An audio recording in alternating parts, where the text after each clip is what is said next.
Welcome to Capital City News, your source for staying informed and engaged with Salt Lake City government. I'm your host, Brian Young with Salt Lake City TV. On our episode today, we spoke with Tom Millar about the Typologies Street Guidelines. Our History Minute is about the 1938 film Tom Sawyer. And before we get to those, it's time to take a look at our legislative update, our look back, some important announcements, and our road construction update. At its May 17th meeting, the City Council, alongside Mayor Aaron Mendenhall, adopted a joint ceremonial resolution declaring June Pride Month in Salt Lake City, received various updates about COVID-19, community engagement, and homelessness issues, and heard briefings on several proposed budget items from various city departments. At its May 24th meeting, the City Council heard briefings on several proposed budget needs from various departments. Some City Council members will be hosting a public Ask Me Anything event at 1 p.m. on June 1st to give members of the public an opportunity to ask questions about the budget. To learn more, visit slc.gov/council. Nearly 40 cyclists joined Salt Lake City Mayor Aaron Mendenhall on her first in-person group Mayor's Bike to Work Day as part of National Bike Month. Established in 1956, National Bike Month is a chance to showcase the many benefits of biking and encourage more folks to give biking a try. Riders met at Allen Park to kick off the ride, then rode 4 miles along residential streets in the Sugar House, Yalecrest, Liberty Wells, and Central City neighborhoods before arriving at City Hall. Salt Lake City has added 10 miles in bike lanes and bike lane improvements over 2020 and 2021 as it moves to make Salt Lake City streets safer and more accessible for everyone. Salt Lake City is in need of crossing guards to help school children safely cross the streets as they walk to and from school. There are currently paid part-time positions available now. Apply today and help keep kids safe in Salt Lake City. Visit slc.gov/jobs for more information. The weather's warmer, and that means it's road construction season in Salt Lake City.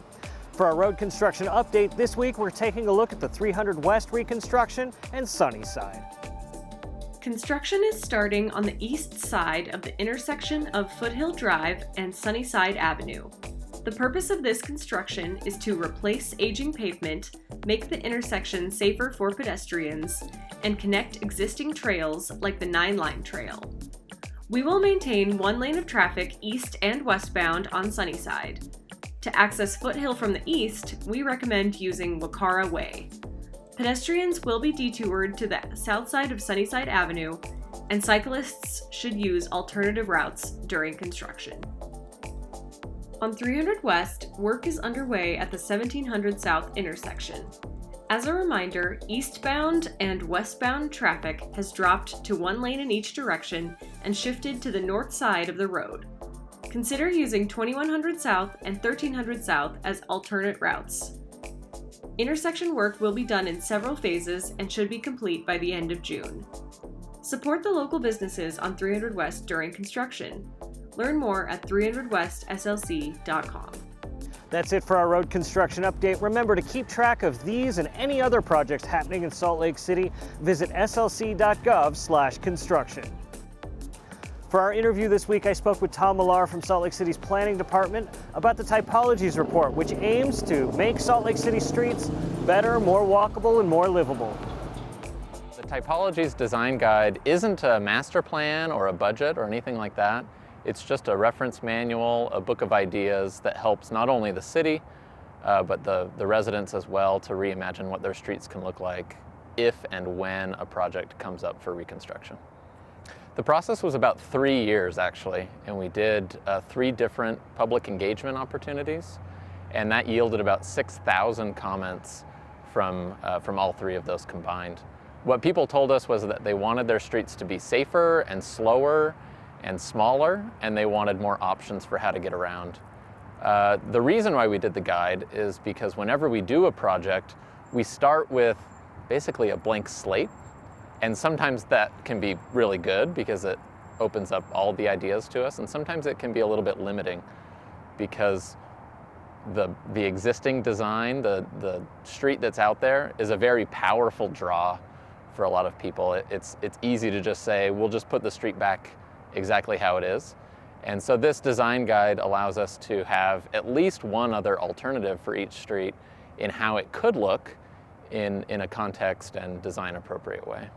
It's important because our streets are very large, and much of the area and land dedicated to our streets is also dedicated to cars.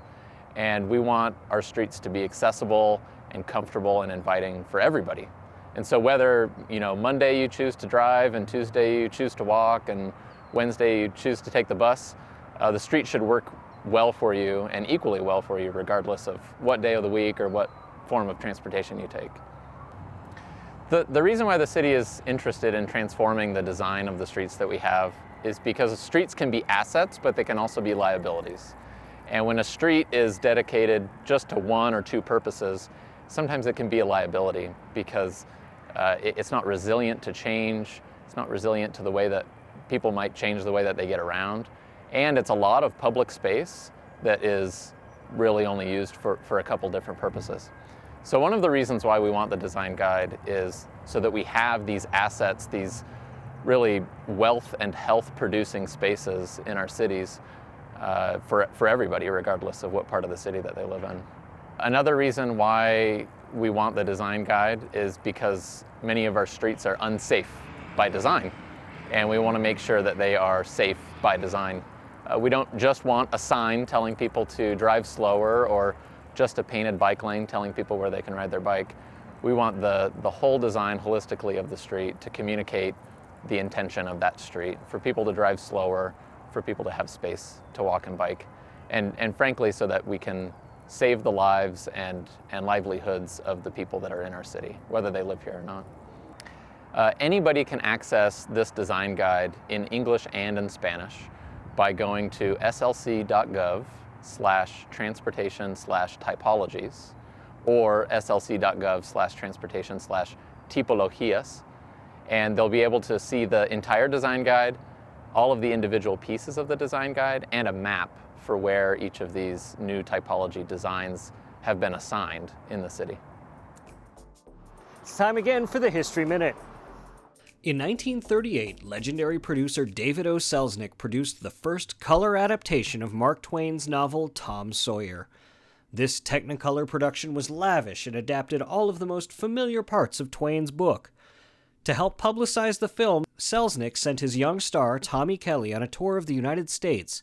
Kelly spent 4 days in Salt Lake City, making appearances to promote the film and signing autographs to anyone who wanted one. A huge crowd and band met him upon his arrival to Salt Lake City in May 1938.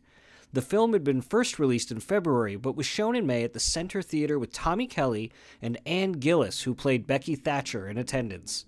The film was a hit in Salt Lake and played all over town for months, eventually opening at the Tower Theater in November of 1938. As popular as it was, though, it's reported to have lost more than $300,000 at the box office. Selznick would be back on top the next year, though, with the release of Gone with the Wind.